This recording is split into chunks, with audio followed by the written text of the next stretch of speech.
सौभाग्य का समय है कि उस महाप्रभु की असीम दया दृष्टि से सभी लोगों को इस सत्संग का परम पावन अवसर मिला है। वास्तव में ये बहुत बड़े भाग्य का समय होता है जब मनुष्य को अपने जीवन की सच्चाई समझने का मौका मिलता है, विचार करने का मौका मिलता है।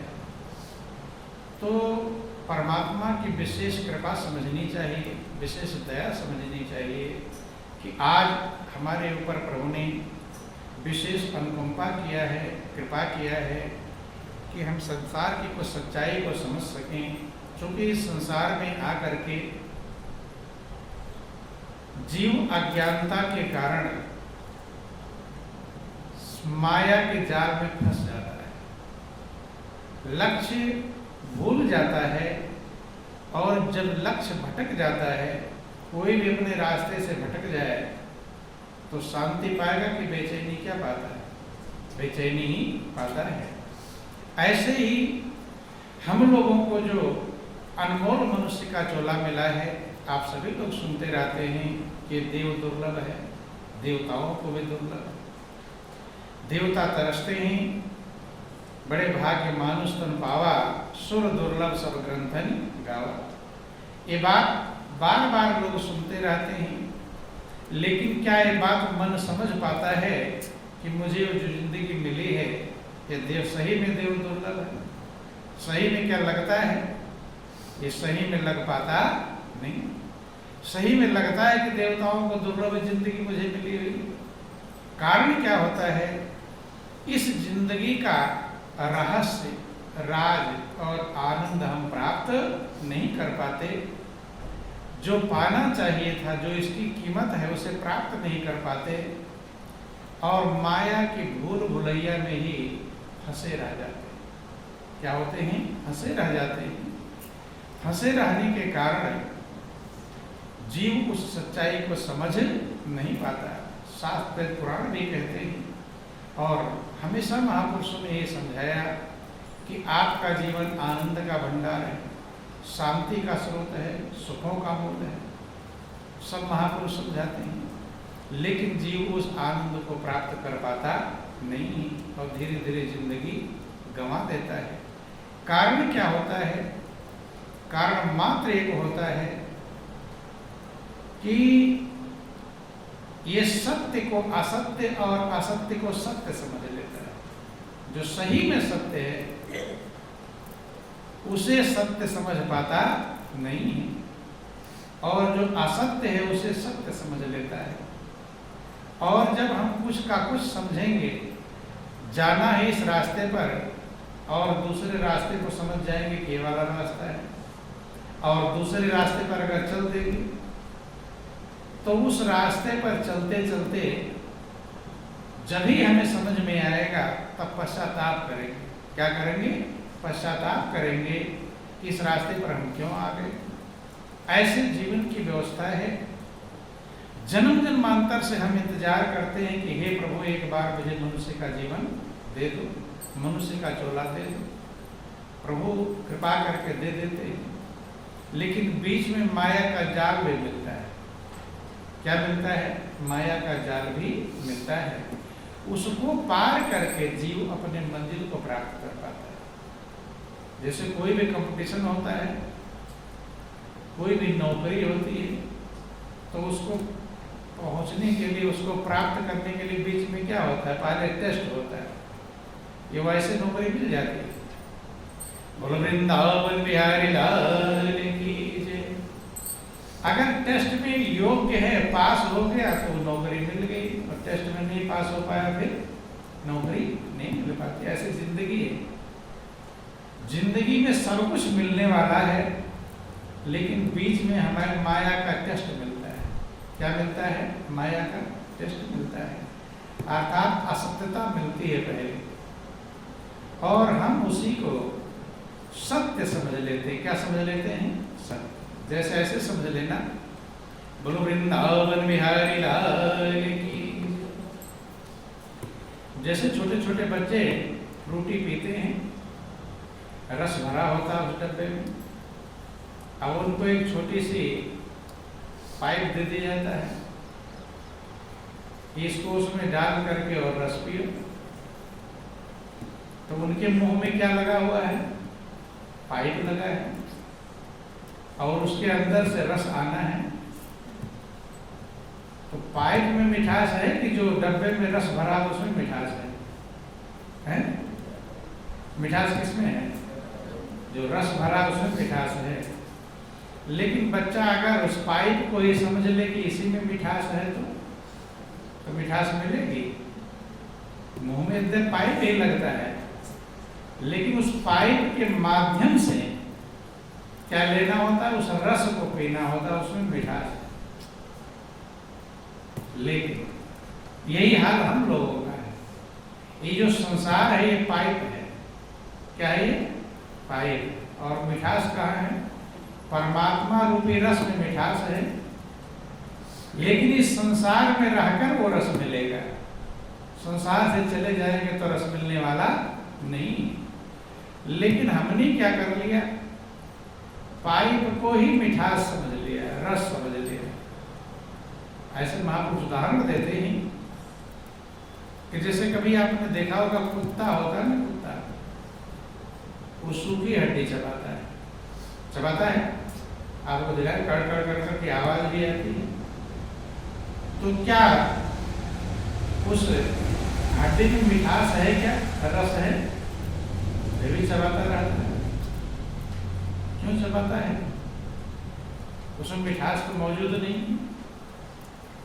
जब वो चबाता है उस हड्डी को, तो हड्डी के द्वारा उसके मसूड़े छील जाते हैं। क्या हो जाते हैं? छील जाते हैं। उसमें से ब्लड खून निकलने लगता है, और जो खून निकलने लगता है तो उसे पीता है। क्या करता है? उसे पीता है। मीठा लगता है और चबाता है। किसको? हड्डी को। क्या समझता है कि हड्डी में से ये रस आ रहा है, लेकिन रस कहाँ से आता है? रस उसके अपने ही ब्लड का है, जो मसूड़े छील गए हैं उसी की मिठास उसे मिल रही है।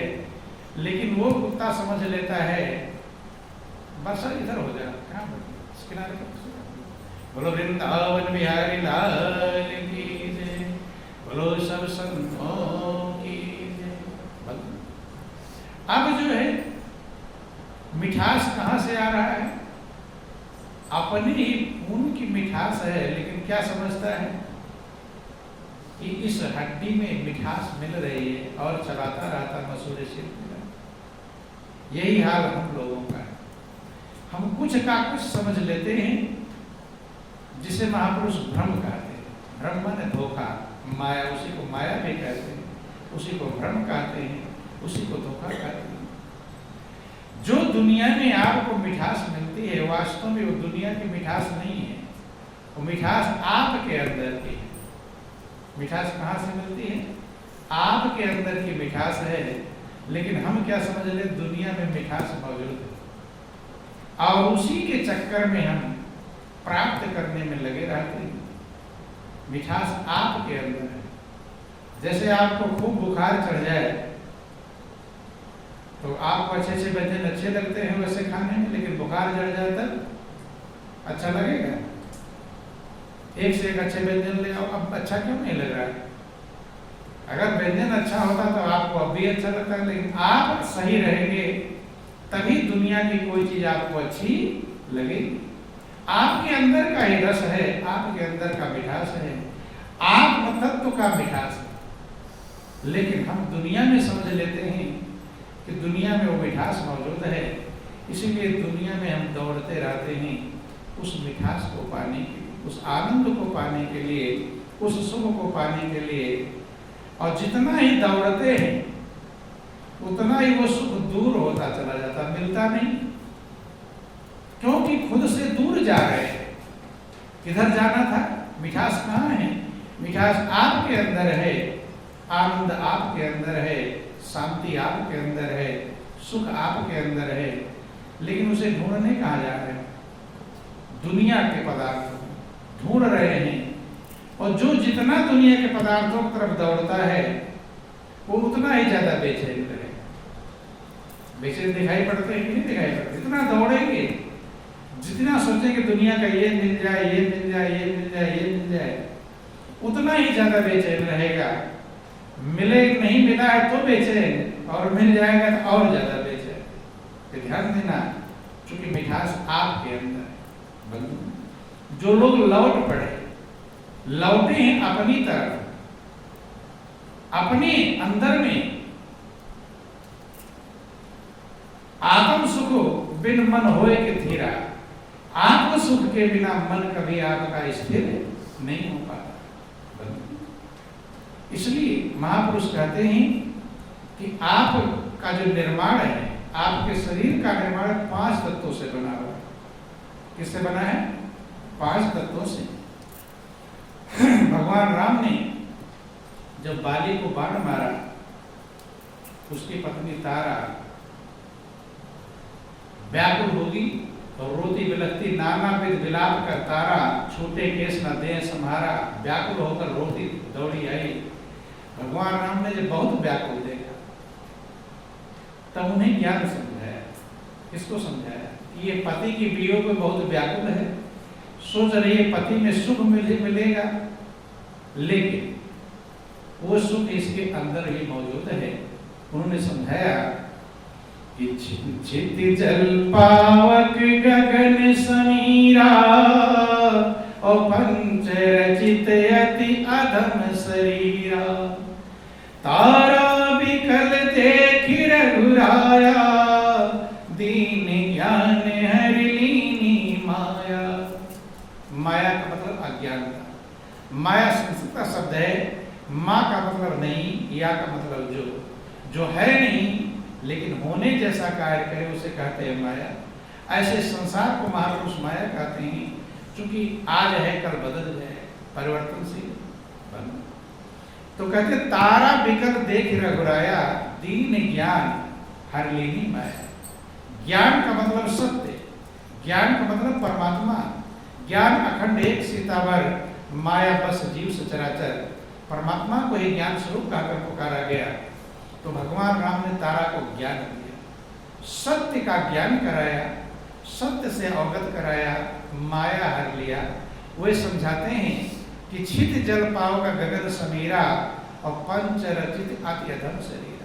कि तारा, ये शरीर 5 तत्वों से मिलकर बना है, पृथ्वी जल वायु अग्नि आकाश, और इन्हीं के गुणों में जीव वर्तता रहता है, घूमता रहता है, चक्कर लगाता रहता है, इसी के सुख ढूंढता रहता है। थोड़ा समझने का प्रयास करेंगे। बोलो वृंदावन बिहारी लाल की।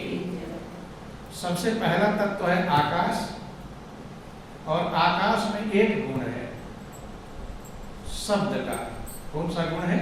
शब्द। जो आप लोग सुनते हैं कि विषयों में सारा संसार फंसा हुआ है, कहते हैं भगवान शंकर ने भी पार्वती को समझाया कि पार्वती, ये मनुष्य भाग्यशाली बनाया गया था लेकिन अभागा बन गया। क्या बन गया? अभागा। कि सुनो मां ते लोग अभागे,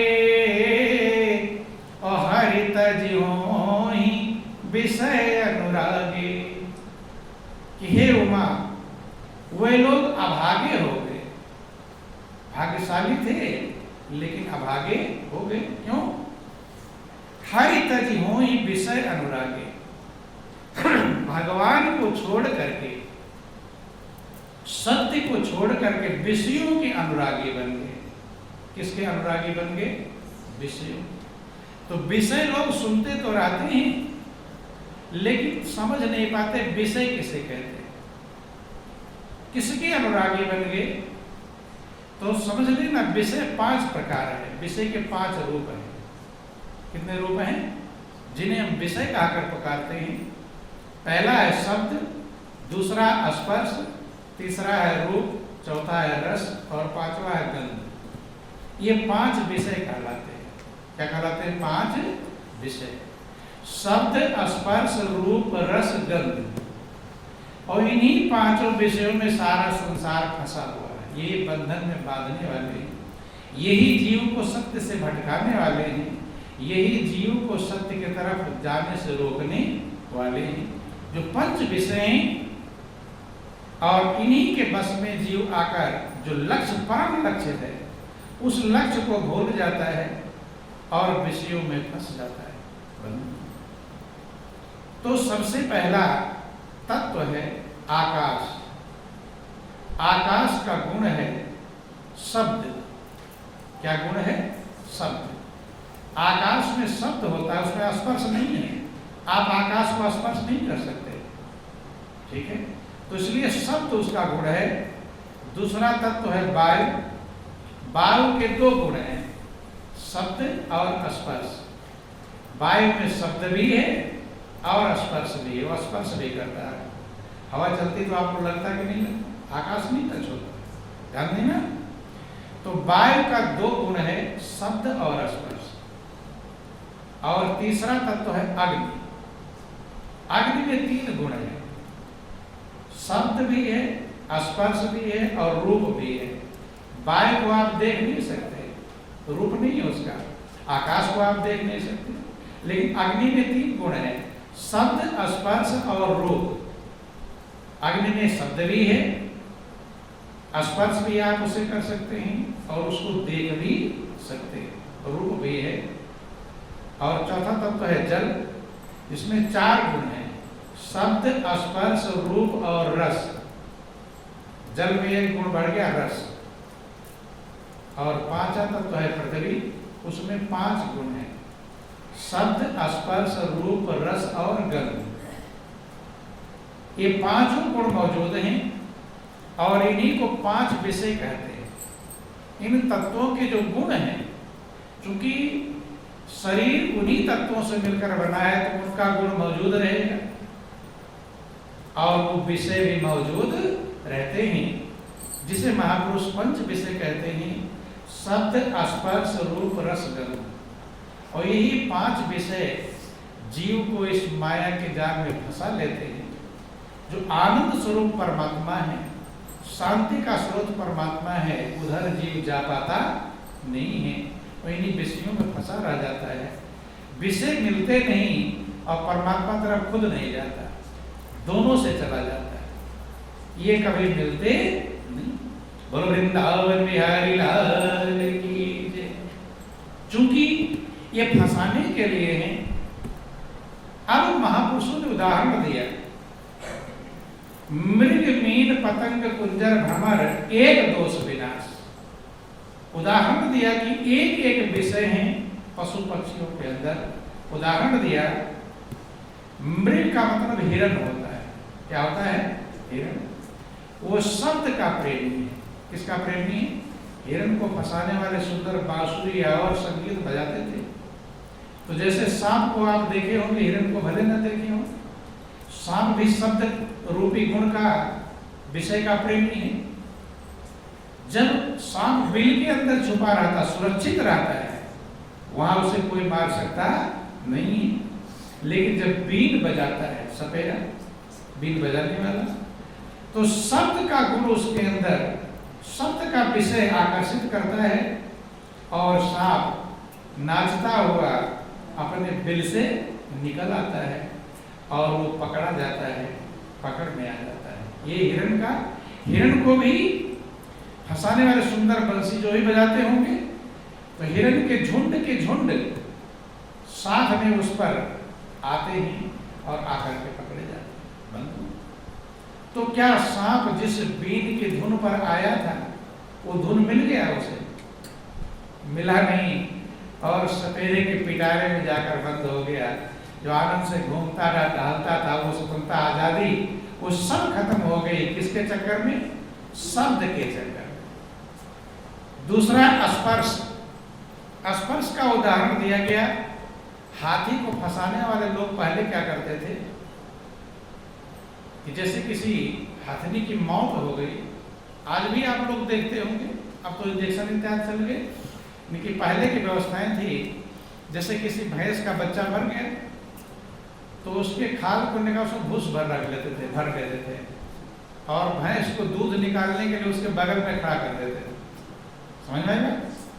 और जब उसके बगल में खड़ा कर तो भैंस समझ जाती थी कि मेरा बच्चा ही आ गया है और दूध को उतार देते थे। ऐसे हाथी को फंसाने वाले लोग क्या करते थे, जो हथनी की मृत्यु हो गई उसमें भूस इत्यादि भर करके हथनी जैसा बना दिया और बड़ा सा गड्ढा खाई खोदते थे और ऊपर कपड़ लकड़ी बड़ी रखकर मिट्टी डाल दिए ताकि पता न चले नीचे गड्ढा है, और उस पर हथनी खड़ा कर देते थे।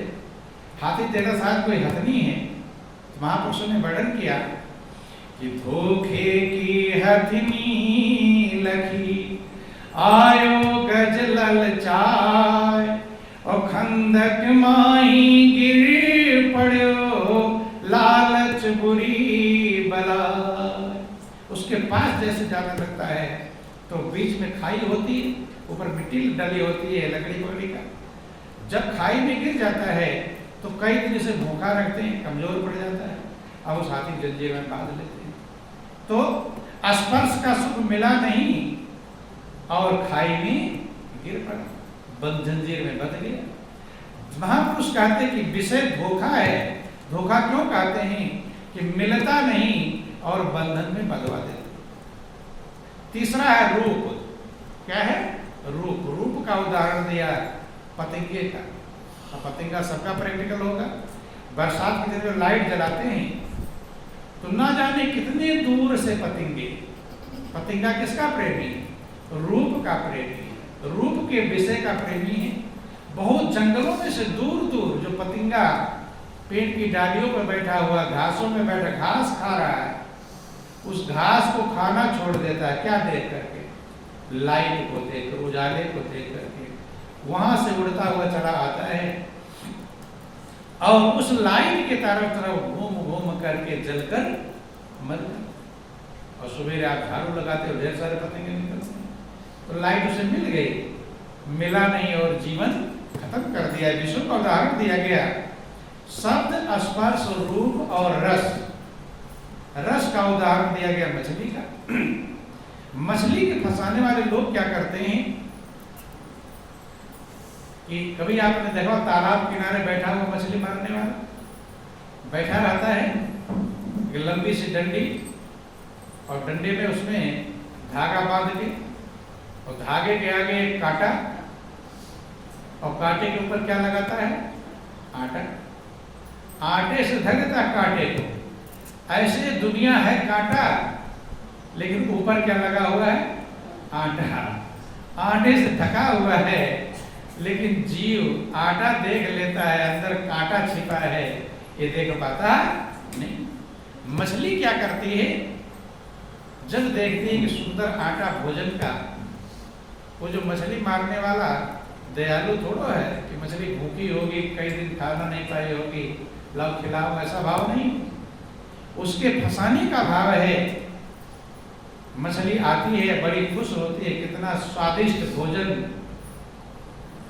फ्री में मिल गया, और जैसे उस पर मुंह मारती है आटे के ऊपर तो अंदर क्या होता है? कांटा। आटा तो खा नहीं पाई और कांटा गलफड़े में फंस गया। अब वो जो बैठा किनारे वो देखता है कि अब लकड़ी की डंडी डूबी, समझ गया मछली आ गई। फट मारता मछली बाहर, और जल से बाहर जैसे आती तो मछली तड़फड़ाती, तड़प तड़प कर प्राण छोड़ देती है। किसके चक्कर में? रस के चक्कर में, स्वाद के चक्कर में। और पांचवा शब्द, स्पर्श, रूप, रस, गंध। गंध के चक्कर में भौरा फंसता है। भौरा फूल की खुशबू लेने के लिए बैठ जाता है, फूल पर बैठा रहता है, खुशबू पसंद है, कहाँ कहाँ से उड़ता चला आता है। शाम जब होती है तो फूल बंद हो जाता है। क्या होता है? बंद। भौरा कहाँ रहता है? उसी में बंद हो जाता है, और बंद होकर के प्राण गंवा देता है। तो महापुरुष कहते मृग, मीन, पतंग, कुंजर, भ्रमर, एक दोष विनाश। एक विषय है इनके अंदर, एक दोष है, एक विषय का दोष है, उसमें वो विनाश को प्राप्त कर जाते हैं। और पंच दोष असाध्य जामे ताहि केतिक आस। और मनुष्य के अंदर ये पांचों विषय के दोष है। ध्यान देना, मनुष्य का जितना भाग्यशाली है तो उसका टेस्ट भी उतना ही कठिन है। नहीं समझ में? भाई जितनी बड़ी नौकरी होगी तो टेस्ट हल्का होगा कठिन होगा, है कठिन होता है। अब डीएम का टेस्ट देना हो तो उतने हैवी आएंगे, चपरासी वाला टेस्ट होगा तो हल्का फुल्का आएगा, ध्यान देना। तो मनुष्य का जीवन सबसे बड़ा भाग्यशाली कहलाता है, तो इसलिए मनुष्य का टेस्ट भी उतना ही कठिन है। और जीवों के लिए तो एक एक विषय हैं, लेकिन मनुष्य के पास कितने विषय हैं? 5 विषय इसके मौजूद हैं। इसे शब्द रूपी विषय भी इसके पास भी है। सुंदर म्यूजिक संगीत सुनना चाहता है, नहीं सुनना चाहता, जब म्यूजिक बजती है तो झूमने लगते हैं लोग, तालियां बजाने लगते हैं, भूल जाते हैं। स्पर्श का भी प्रेमी है, रूप का भी प्रेमी है, सुंदर रूप देखना चाहता है, और रस जीव का स्वाद भी लेना चाहता है। नहीं, अच्छे बोलो वृंदावन बिहारी लाल की। डॉक्टर मना कर देता है कि तली भुनी चीजें मत खाना, मना करता है, लेकिन बोलो वृंदावन बिहारी लाल की जय। मना के बावजूद भी लोग तला भुना चीजें खा लेते हैं, खाते हैं कि नहीं खाते? डॉक्टर मना किया लेकिन खा लेते हैं, फिर बीमार पड़ जाते हैं।